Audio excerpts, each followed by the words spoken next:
नमस्कार, स्वागत है आपका हमारे YouTube चैनल पर। मेरा नाम है जितेंद्र और मैं लेकर आया हूं आपके लिए आज का द हिंदू अखबार का विश्लेषण। आज दिन है बुधवार और डेट है 1 नवंबर 2023।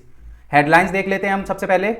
Cyber attacks on opposition in India cautions Apple. ये हमारा थ्रेट से होने जा रहा है, फंडामेंटल राइट टू प्राइवेसी के अंदर से, और साथ ही स्टेट स्पॉन्सर्ड सर्विलियंस के अंदर हम इसे पढ़ सकते हैं। वर्ल्ड सिटीज डे 31 अक्टूबर, ये अर्बनाइजेशन एंड इट्स चैलेंजेस से होने जा रहा है, यूनाइटेड नेशन की स्कीम्स के अंदर से। इंडिया बांग्लादेश रेल लिंक, ये इंडिया और बांग्लादेश के बीच में एक रेलवे के लिंक का उद्घाटन किया जा रहा है भारत और बांग्लादेश द्वारा, तो उससे होने जा रहा है। मराठा रिजर्वेशन, ये महाराष्ट्र से एक न्यूज़ होने जा रही है रिजर्वेशन से रिलेटेड। इंडिया मालदीव्स का रिलेशन, ये हमारा ग्लोबल रीजनल पॉलिटिक्स, साथ ही साथ इंडिया एंड इट्स नेबर के अंदर से होने जा रहा है। Electoral bonds in question, supreme court के अंदर से है ये। पॉलिटिकल फंडिंग और ट्रांसपेरेंसी इन गवर्नेंस के अंदर से। न्यूज़पेपर एनालिसिस स्टार्ट करने से पहले मैं आपसे आग्रह करता हूं कि कृपया हमारे चैनल को सब्सक्राइब करें, वीडियो को लाइक करें, साथ ही साथ बेल आइकन को प्रेस करें ताकि हमारी वीडियोस के नोटिफिकेशन आप अपने डिवाइसेस के ऊपर पा सकें रेगुलरली। शुरू करते हैं पहली खबर के साथ। Apple cyber attack alert opposition corner government. तो यहाँ पर आप ये न्यूज़ देख सकते हैं। ये न्यूज़ पूरे दिन कल छाई रही मीडिया के ऊपर, क्योंकि जो विपक्षी दल हैं उनके फ़ोन के ऊपर, जो वो आईफोन वगैरह यूज़ करते हैं, उनके ऊपर एक मैसेज पॉपअप किया और इस मैसेज में एप्पल की साइबर सिक्योरिटी टीम की तरफ से अलर्ट भेजा गया कि आपका जो एप्पल डिवाइस है ये हैकर्स इस पर हैक करने की कोशिश कर रहे हैं और कैसे आप इस हैक से बच सकते हैं। ये सब चीज़ें एप्पल की तरफ से भेजी गई। अब यहाँ पर आपको एक चीज़ जाननी है कि एप्पल के इस स्टेटमेंट में लिखा हुआ था कि स्टेट स्पॉन्सर्ड अटैकर्स ये कोशिश कर रहे हैं आपके फ़ोन को हैक करने की। तो हम जान लेते हैं कि ये स्टेट स्पॉन्सर्ड अटैकर्स किन्हें कहा जाएगा। तो बेसिकली जब स्टेट की बात करें तो जैसे इंडिया एक स्टेट है, कनाडा एक स्टेट है, यूनाइटेड स्टेट्स एक स्टेट है। तो इस प्रकार जब हम स्टेट की बात करें तो स्टेट में जो रूलिंग गवर्नमेंट है उसके द्वारा ये अटैक्स करवाए जा रहे हैं, ये कहना है एप्पल का। एप्पल का जो नोटिफिकेशन भेजा गया है जिन लोगों के ऊपर अटैक्स की कोशिश की गई है, एप्पल इसके बाद कहता है कि ऐसा पहली बार नहीं है कि ये ऐसा देखने को मिला है अटैक, स्टेट स्पॉन्सर्ड अटैक जो हुआ है। इससे पहले भी कई जर्नलिस्ट और जो विपक्षी दल के पॉलिटिशियन है भारत के अंदर, उनके ऊपर साइबर अटैक्स हमें देखने को मिल चुके हैं पास्ट में भी। अब आपको समझना है कि ये मुद्दा बहुत गंभीर है, क्योंकि जैसे जैसे हम डिजिटल वर्ल्ड में आगे बढ़ते जा रहे हैं, हमारे मोबाइल डिवाइसेस के अंदर ऐसे ऐसे फीचर्स हैं जिसे अगर कोई और उन पर काबू पा ले या उस पर हैक कर ले तो हमारे लिए, हमारी जो प्राइवेसी है उसके लिए बहुत बड़ा एक खतरा निकल कर आता है।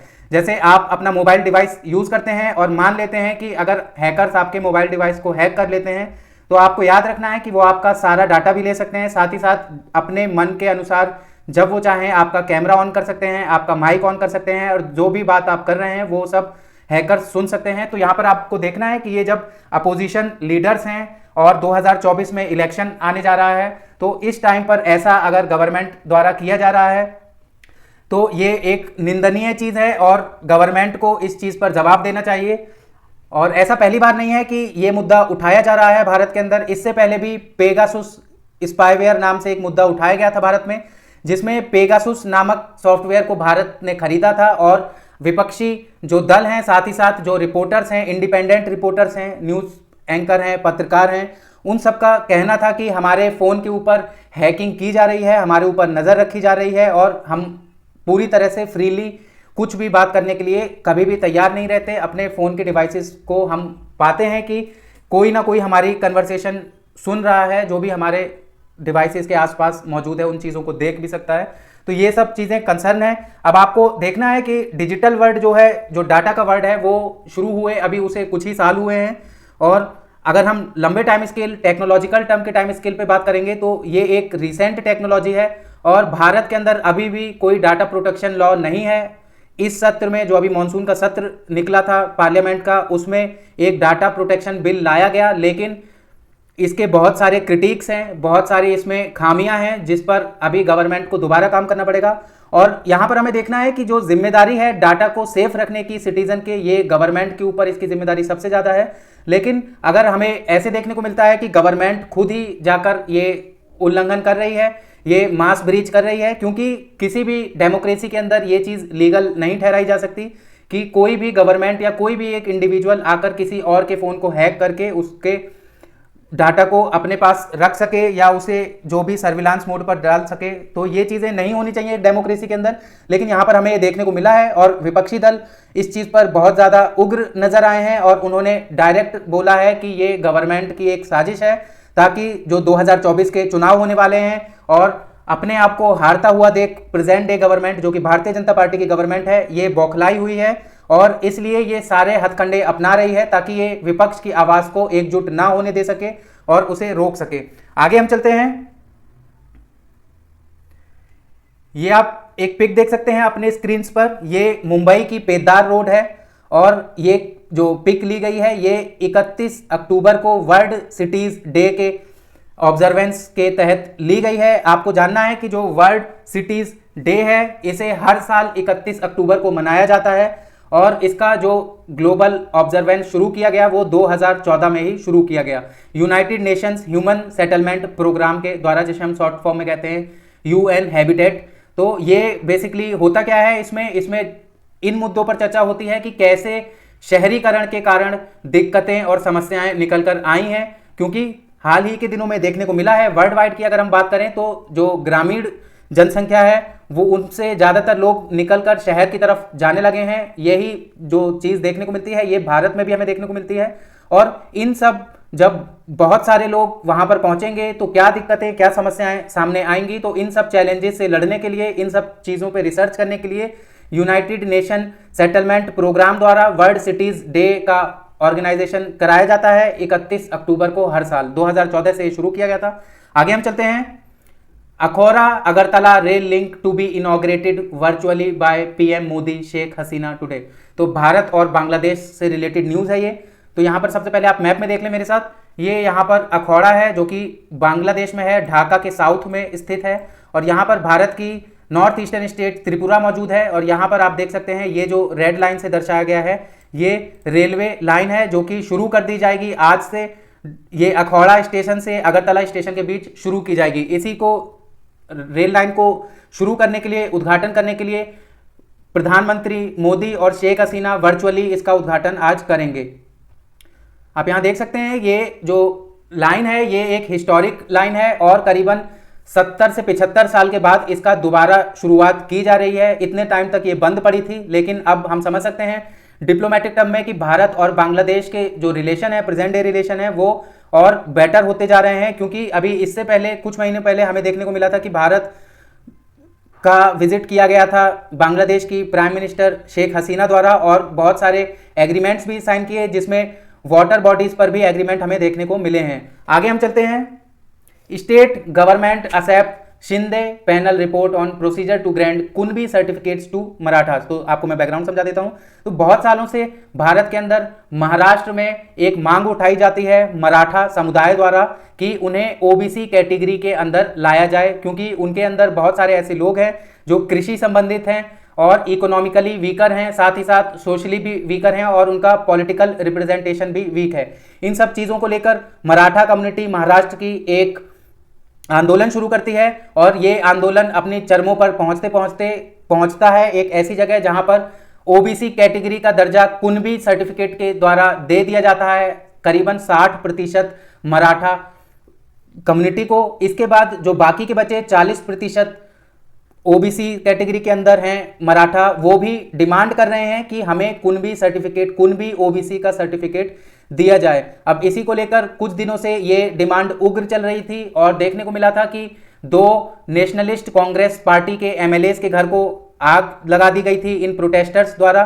और इन प्रोटेस्ट को लीड कर रहे हैं जरांगे पाटिल और इनका भूख हड़ताल इनकी जारी है करीबन पिछले 1 हफ्ते से। और अब ये कह रहे हैं कि अगर 1 नवंबर से बाकी जो 40% बचे हुए ओबीसी हैं मराठा, उन्हें आरक्षण नहीं दिया जाता है सेम कुनबी की तरह से, तो ये आंदोलन और उग्र हो सकता है और वायलेंट भी हो सकता है। अब इसी को देखकर जो वहां की प्रेजेंट डे गवर्नमेंट है, एकनाथ शिंदे लेड गवर्नमेंट, इसने महाराष्ट्र कैबिनेट में मिलकर इसने फैसला ले लिया है कि जो जस्टिस संदीप शिंदे कमेटी की रिपोर्ट थी जिसमें 13,498 मराठा कम्युनिटी को backward classes, other backward classes का दर्जा दिया जाएगा।